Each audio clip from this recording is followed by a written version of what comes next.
Yes, doctor, I understand you wanted to see me regarding the patient in room 12. I am making rounds this morning and I wanted to check with you about the patient's status. The patient had a very rough night.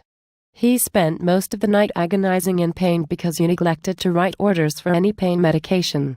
His vitals are within normal limits except his blood pressure, which is 134/88. In my professional nursing judgment, this elevation is due to his pain level. Would you please write some orders for some pain medication? Do you realize that I have an appointment to begin my golf game in 45 minutes? If I don't leave the hospital soon, I won't make it in time. I've only been golfing 3 times this past week and my game is suffering. But what about the patient suffering? I don't care. Besides, I am not required to remain on the floor and listen to it. It doesn't affect me one way or another. In addition to being a horrible way to treat a patient, don't you realize that patients in pain take longer to recover and cost our healthcare system more? What do you know? I am the physician and you are just a nurse.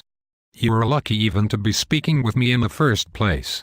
What do you know about anything? I do know that you do not seem to care much about this patient's level of pain.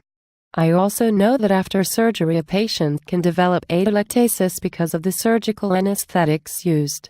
I am aware that patients in pain do not want to move. Movement is critical for a patient's recovery.